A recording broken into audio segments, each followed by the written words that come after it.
Di situ dia lihat ibu sama bapaknya lagi nyiapin sahur persis banget sewaktu mereka tuh masih hidup.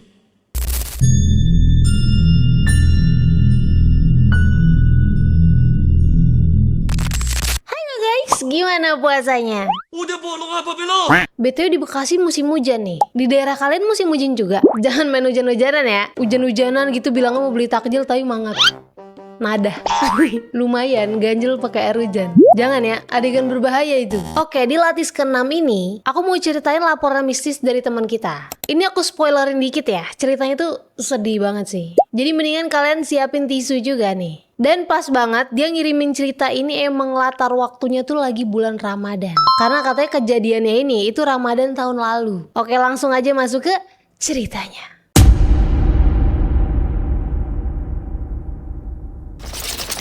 Jadi, ini kiriman cerita dari teman kita yang namanya Aiza asal Semarang. Aiza ini anak satu-satunya di keluarganya. Sebenarnya Aiza ini punya kakak laki-laki. Dia deket banget sama kakak laki-lakinya ini dari kecil. Karena emang perbedaan umurnya tuh nggak terlalu jauh. Jadi bisa main bareng.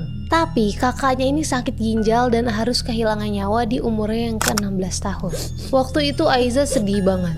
Dia bener-bener terpukul banget atas kepergian dari kakaknya itu. Pas waktu kakaknya ini gak ada, Aiza ini bener-bener terpuruk banget gitu. Dia sampai mogok makan, gak mau main keluar rumah, bahkan dia juga gak mau berangkat sekolah. Sampai si Aiza ini itu sempat dibawa kayak ke psikolog gitu sama orang tuanya. Dan ya bener aja itu ngebuat Aiza ini akhirnya bisa balik kayak semula. Mau sekolah kayak biasa, main sama temen-temennya, pokoknya aktivitas kayak biasa lah. Sampai lah nih, dimana si Aiza ini udah beranjak dewasa. Dia udah kuliah. Karena Aiza ini jadi anak satu-satunya di keluarganya, Aiza ini ngerasa jadi kayak nanggung ekspektasi keluarganya banget. Karena dulu kakaknya ini emang pinter banget ranking 1 terus. Sedangkan Aiza ini gak terlalu yang gimana-gimana di bidang akademik. Aiza tuh lebih suka di bidang olahraga. Aiza sering banget nih ikut kayak kejuaraan-kejuaraan gitu di sekolahnya, ngewakilin sekolahnya dan bahkan menang. Jadi si Aiza ini punya banyak medali, banyak piala. Keren banget sih sebenarnya. Tapi menurut bapak sama ibunya, menurut orang tuanya Aiza, hal itu tuh yang gak gimana-gimana gitu. Karena yang penting Aiza ini lulus dengan nilai bau. Kenapa nilainya bau?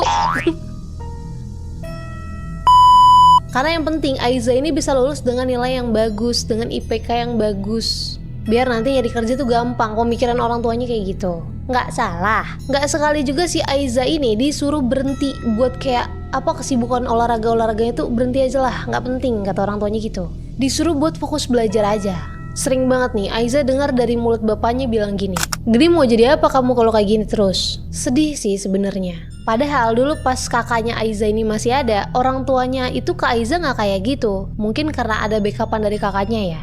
Tapi ya udahlah, Aiza ngejalanin kuliahnya kayak biasa. Dia nggak pernah ninggalin kewajibannya untuk belajar walaupun dia punya kesibukan di bidang olahraga. Sampailah nih ada satu waktu, dimana pas itu Aiza ini masih di kampusnya nih, lagi ada pembelajaran di kampusnya. Jam 2 siang gitu. Tiba-tiba Aiza ini ditelepon sama budenya yang rumahnya emang gak terlalu jauh dari rumahnya dia. Jujur pas ditelepon, Aiza ini perasaannya udah gak enak. Karena dia tuh gak terlalu dekat banget sama budenya. Terus tiba-tiba budenya nelpon Aiza. Kayak apa nih?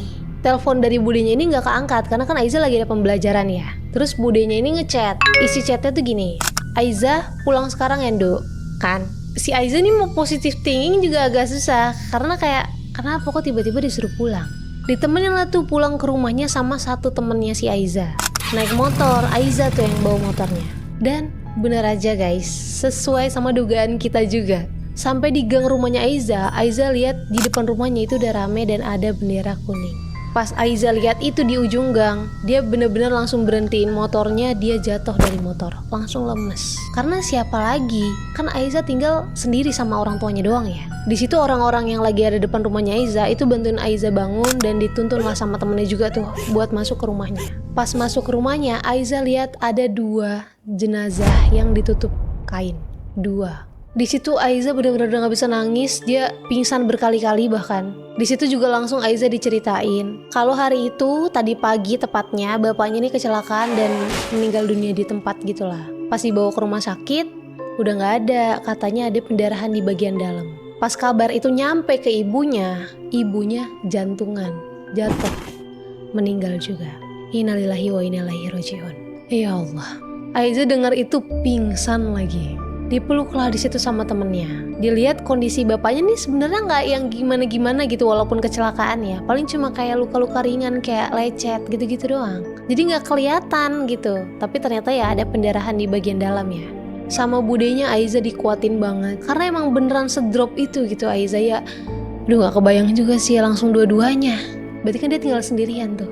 Sampai pulang dari pemakaman pun Aiza langsung dibawa ke rumah sakit karena selemes itu dia. Setelah semua kejadian itu, Aiza udah pulih lagi, dia mencoba buat ya melakukan aktivitasnya lagi gitu ya. Dia lanjutlah kuliah. Dan Aiza ini milih buat ngekos akhirnya. Walaupun rumahnya sama kampusnya ini gak jauh, cuma Aiza nih mikir kalau di rumahnya dia bakal keinget terus. Jadi dia putusin buat udah aku ngekos aja. Walaupun budenya ini udah nawarin Aiza buat ya udah ntar bude tinggal di sana, ntar bude tengokin terus. Tapi Aiza nggak mau. Aiza milih buat udah aku ngekos aja bude. Sabar ya guys ya, ini belum sampai titik horornya. Karena sesuai spoiler saya di awal, sebenarnya cerita ini tuh lebih ke sedih. Aku pas baca kiriman ceritanya juga, ini curhat doang apa gimana ya? Kok nggak ada horor-horornya? Tapi sebenarnya kehilangan orang yang kita cinta itu lebih horor dari lihat The Mist nggak sih? Sedih. Makanya dipantengin aja guys, jangan di skip-skip tak lewat lagi. Oke, kita lanjut ya. Selama di kosan, semuanya fine-fine aja. Aiza juga sering banget ditanyain kabar sama budenya. Dia jadi deket gitu lah sama budenya. Sama anak budenya yang namanya Tami juga dia deket.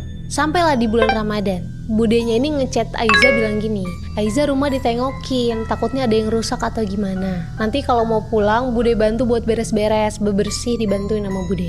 Karena semenjak orang tuanya Aiza ini gak ada, Aiza ini benar-benar gak pernah pulang ke rumah. Palingnya pulang ke rumah ngambil barang langsung pergi lagi. Itu aja ada sesi nangis-nangisnya dulu. Tapi di chat kayak gitu sama budenya, Aiza nih mikir kayak iya juga ya, apa kabar rumah itu ya.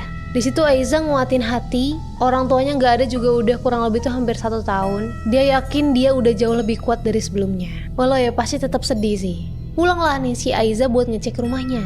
Sampai di sana beneran udah ada bude sama anaknya si Tami. Karena gak jauh dari itu tuh udah masuk bulan Ramadan, budenya tuh bilang gini, bulan Ramadan di rumah aja Za, nanti bude temenin sama Tami. Di situ Aiza setuju, karena dia mikirnya kayak bakal repot gak sih kalau Ramadan tuh di kos-kosan. Karena kos-kosan ini kan dapur bersama, jadi kalau sahur gitu agak susah. Mungkin kalau buka dia bisa nyari makan dari luar ya. Tapi kalau sahur kan malam kayak aduh mager banget gak sih keluar rumah buat beli sahur. Sampailah di bulan Ramadan. Aiza bener tuh mutusin buat tinggal di rumah, ditemenin sama budenya sama Tami, ikut tidur di situ juga.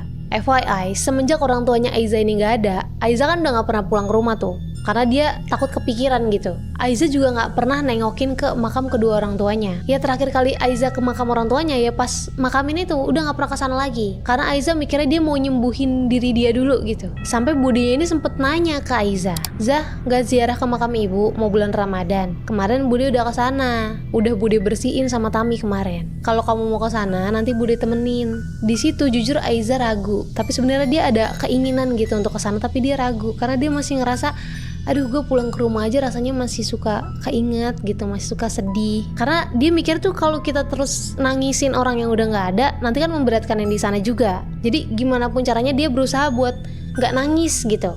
Di situ Aiza yang masih pikir-pikir nih, dia jawablah si bude, ya bude nanti kalau Aiza mau ke makam ibu bapak, Aiza kabarin bude.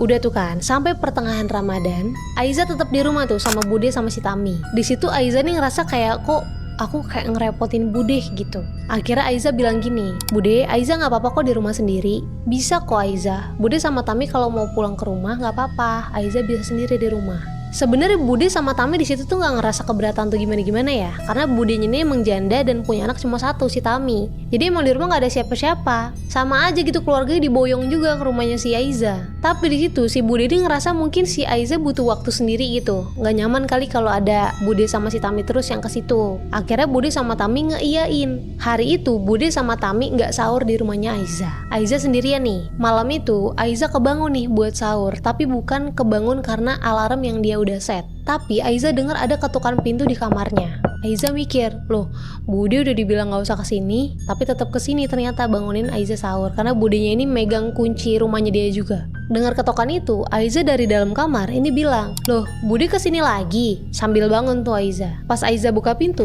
ternyata di depan kamarnya ini kosong, gak ada siapa-siapa. Bahkan di dapur sama tempat makan itu kosong. Biasanya kalau Budenya bangunin sahur, itu kayak makanan buat sahur udah siap gitu di meja makan. Tapi ini kosong, bersih. Dapurnya pun bersih, kayak gak ada habis ada aktivitas masak gitu nggak. Sambil masih kucek-kucek mata, Aiza dengar ada suara kayak gini, "Za, sahur dulu sini, keburu imsak nduk." Suaranya dari depan TV. Di situ Aiza lemes banget. Dia langsung jatuh berlutut, nangis, dadanya sesek banget, tenggorokannya juga langsung sakit banget rasanya. Iya, itu suara ibu. Waktu ibu sama bapak masih ada, emang kebiasaan mereka itu kalau bangun sahur makannya itu depan TV sambil nonton TV.